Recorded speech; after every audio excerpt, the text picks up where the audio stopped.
Buenos días, tardes o noches. Mi nombre es Daniela Estrafón, alumna de octavo semestre de la licenciatura en Estudios Latinoamericanos. Estamos a punto de escuchar a estudiantes que han cursado la materia optativa de los usos públicos de la historia, 2. El objetivo de esta actividad ha sido reflexionar en torno a este campo del conocimiento histórico. Pero entonces, ¿qué son los usos públicos de la historia? De acuerdo con el historiador italiano Nicola Gallerano, se trata de, abro cita, todo lo que se desarrolla fuera de los lugares destinados a la investigación científica en sentido estricto, a la historia de los historiadores, habitualmente escrita para los especialistas y para un segmento muy restringido del público. Cierro cita. Es decir, los usos públicos de la historia, también comprendidos como historia pública, son todos aquellos medios a través de los cuales el conocimiento histórico se construye y difunde más allá de los límites de la esfera especializada. Como hemos comentado durante el semestre, actualmente se han abierto otras rutas de la historia pública vinculadas con la vida digital, incluyendo los podcasts. En este sentido, esta actividad es un aporte que, como estudiantes de las carreras de estudios latinoamericanos e historia, buscamos brindar a la investigación y difusión del conocimiento histórico sobre una institución que ha permeado nuestro cotidiano en los últimos años, la Facultad de Filosofía y Letras de la UNAM. En 2024 se conmemoran 100 años de la existencia de este centro educativo. Veamos qué tienen que decir sus estudiantes sobre su trayectoria histórica.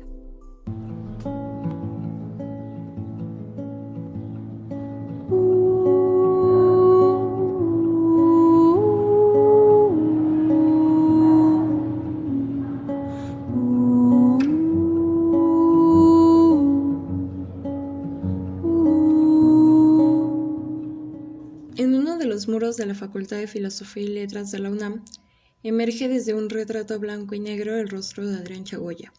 Con amplia sonrisa y mirada fija, observa el ir y venir constante de los docentes y alumnos que transitan de manera cotidiana el pasillo del primer piso. Algunos van con pasos apresurados hacia su salón de clases, ya que el metro, peor enemigo de cualquier habitante de esta enorme ciudad, ha vuelto a retrasarlos. Otros tantos caminan con lentitud sumidos en sus pensamientos o pláticas, las cuales les impiden percatarse de la presencia silenciosa de Adrián en ese muro. Al lado de su retrato y sobre el mismo muro, se materializa con grandes letras de color negro un sentimiento de dolor e impotencia. Nunca olvido que la UNAM me quitó a mi amigo, Adrián Chagoya, eterno.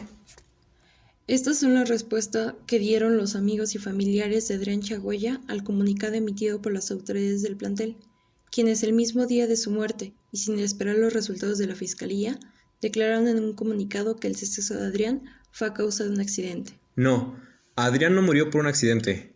A Adrián lo mataron. Queremos solo dos cosas, la verdad y la aplicación sin arreglos de la justicia para seguir gritando con orgullo, por mi raza hablará el espíritu. En ese sentido, ¿qué significan realmente estas intervenciones en los muros de nuestra facultad? ¿Es posible considerarlas como actos políticos e históricos que buscan confrontar las narrativas hegemónicas? Los muros son el espacio donde se politiza el discurso. Son nuestro medio para crear otros discursos, para plasmar esa otra narrativa, esa que viene de abajo, donde se crea con las voces y experiencias de quienes sufren injusticias, violencias y represión. Son nuestro medio para decirles a quienes están en una posición de poder académico e institucional que también nosotros creamos discursos, que creamos historia. ¿A quién le pertenece la historia? Se pregunta Natalie Davis a través de la voz de Sara Olivar y responde. A los historiadores profesionales, pues son ellos quienes poseen la historia en el sentido de que la disciplina se ha hecho dominante en la producción de historias. Pero poseer no es monopolizar. Hay muchos propietarios de tierras, hay muchos grupos de historiadores, hay muchas versiones de la historia. Es evidente que la historia no genera un conocimiento único sobre los acontecimientos humanos. En lugar de eso, nos ofrece múltiples explicaciones e interpretaciones, o como diría Davis, muchas versiones de la historia. ¿Pero qué tan cierto es el hecho de que poseer el pasado no implica una monopolización de este? ¿Realmente todas las narrativas, sean orales o escritas, tienen el mismo grado de aceptación y validación? Para entender mejor esto, pensemos en lo que proponía el historiador francés Michel de Certeau, quien aseguraba que todos los que producen conocimiento sobre el pasado están inmersos en un lugar social. Este lugar social condiciona la forma en cómo nos acercamos al pasado, moldeando nuestra percepción y narración de los hechos históricos. Imaginemos, por ejemplo, a dos personas que analizan un mismo momento histórico. Uno proviene de un entorno académico privilegiado, con acceso a una vasta cantidad de recursos económicos y documentación. El otro, quizás un miembro de una comunidad apartada, cuenta con relatos orales y experiencias personales. ¿Acaso sus narrativas serán las mismas? Probablemente no. El lugar social de cada uno influirá en su interpretación y en los aspectos del evento que elige destacar. Al comprender esta categoría, nos damos cuenta de una realidad. La historia no es neutral ni completamente objetiva. Los conocimientos sobre un momento histórico están ligados a las posiciones y perspectivas de quienes lo producen. Las narrativas históricas reflejan tanto los eventos del pasado como las influencias, contextos presentes e intereses de sus autores, lo cual nos lleva a cuestionar la idea de que todas las narrativas, sean escritas o orales, tienen el mismo grado de aceptación y validación. En realidad, la historia oficial, promovida y validada por instituciones académicas y estatales, suele tener mayor peso y legitimidad que todas las historias alternativas. Esto se debe a que las historias oficiales están respaldadas por estructuras de poder y que pueden determinar qué versiones del pasado son consideradas legítimas y cuáles no. No por nada es muy común escuchar la frase, la historia la escriben los vencedores. Por tanto, poseer el pasado no implica simplemente tener acceso a la información sobre él, sino también tener el poder de definir y validar qué versiones de esa información se consideran auténticas y válidas. De esta manera, la monopolización del pasado ocurre cuando solo unas pocas voces tienen la autoridad para narrar la historia, mientras que otras son marginadas y olvidadas. Se manifestaron en la torre de rectoría exigiendo la destitución del director de la facultad. Sin embargo, 20 personas con el rostro cubierto realizaron actos vandálicos en Ciudad Universitaria. La UNAM ya presentó una denuncia. Los del poder tienen sus libros, sus documentos oficiales, sus museos y estatuas, pero nosotros tenemos los muros. Los muros de la universidad, de la calle, los muros que nos rodean y nos ven pasar cada día. Para muchos, nuestras intervenciones en estos muros, nuestras acciones para cambiar las estatuas son vistas como simples actos vandálicos, como desfigurar la historia o la cultura, pero para nosotros son mucho más que eso. No estamos aquí para destruir, sino para construir. No estamos aquí para negar la historia, sino para enriquecerla con nuestras voces, nuestras experiencias, nuestras verdades. Cada intervención en un muro, cada modificación en una estatua es una declaración de que no estamos de acuerdo con cómo se construyen los discursos, con quién tiene el poder de contar la historia. Los muros son nuestro medio de expresión, nuestros lugares de resistencia. Cuando pintamos un mensaje en un muro, no lo hacemos para dañar la propiedad, sino para hacer visible nuestra protesta, nuestra lucha, nuestra humanidad. Cuando modificamos una estatua, no es para borrar el pasado, sino para añadir capas de significado, para recordar que la historia no es estática, que siempre está en proceso de reinterpretación. Es importante destacar que este fenómeno de validación y legitimación no se limita únicamente al ámbito de la historia. Lo vemos manifestarse en casi todos los discursos que emanan desde el poder. Lo vemos en la política y en las instituciones gubernamentales que hacen uso de los medios de comunicación, y en la academia a través de publicaciones y comunicados.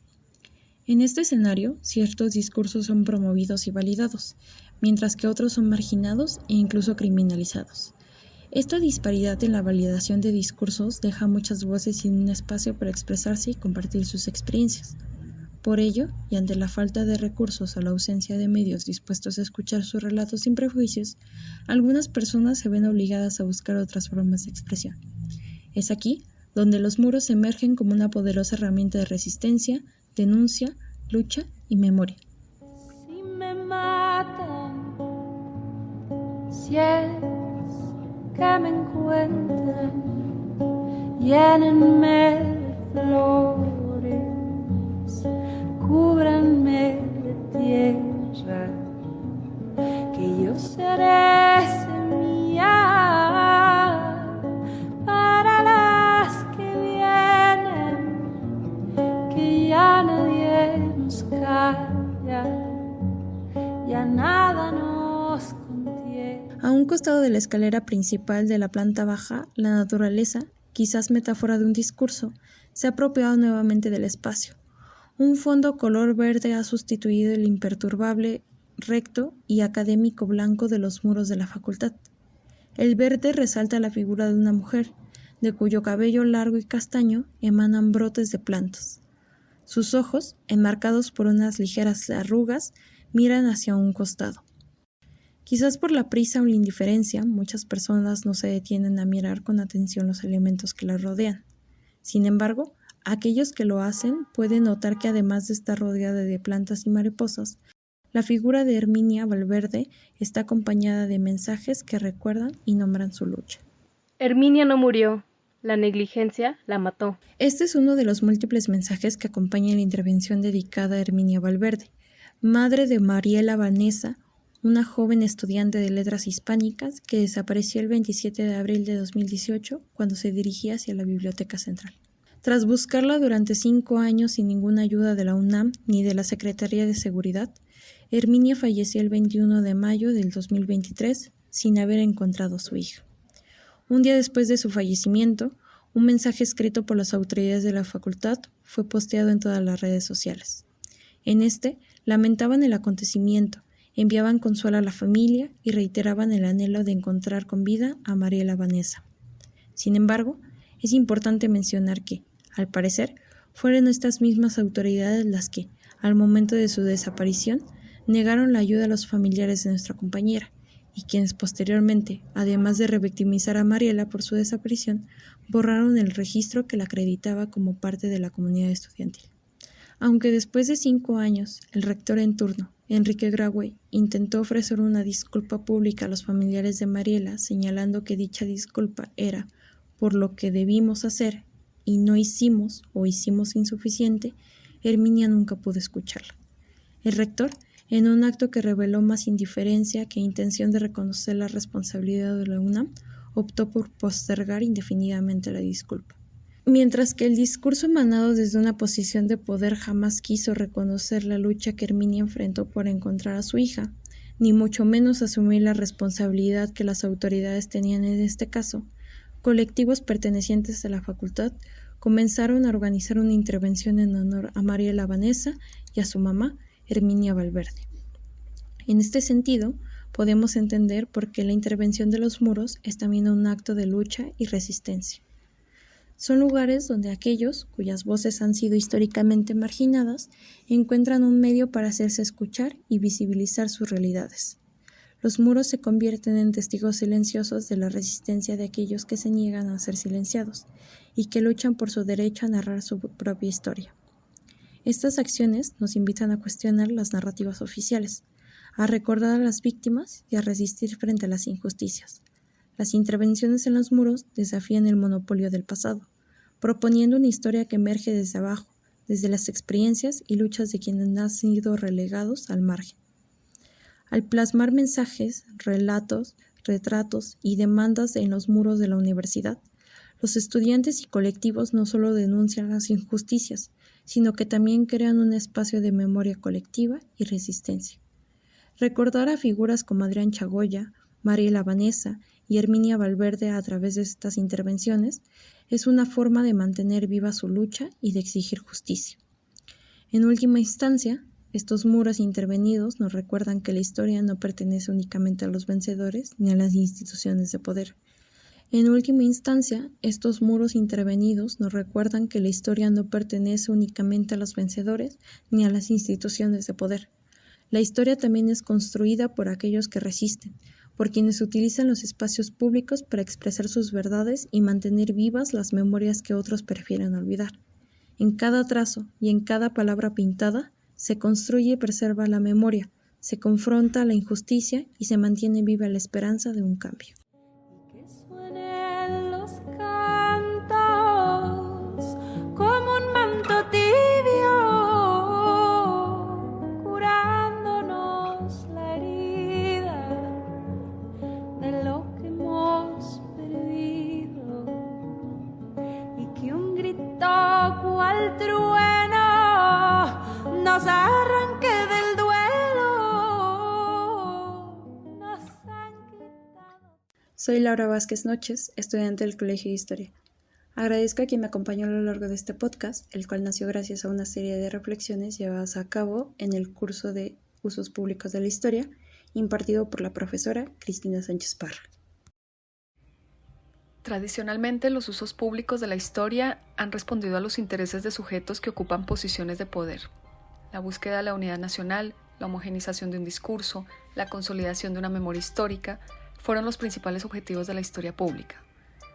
Sin embargo, con el paso de los años, los nuevos debates en la historiografía y el despliegue de los medios de comunicación y las tecnologías han promovido nuevas estrategias de acercamiento al pasado, esto es, formas alternativas de apropiarse de la historia.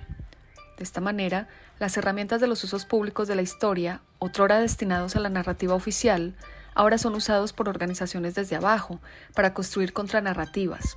Esto lo vemos manifestado en los anti- y contramonumentos, en la consolidación de efemérides que retoman memorias populares o en las propuestas de museos comunitarios, por mencionar algunos ejemplos.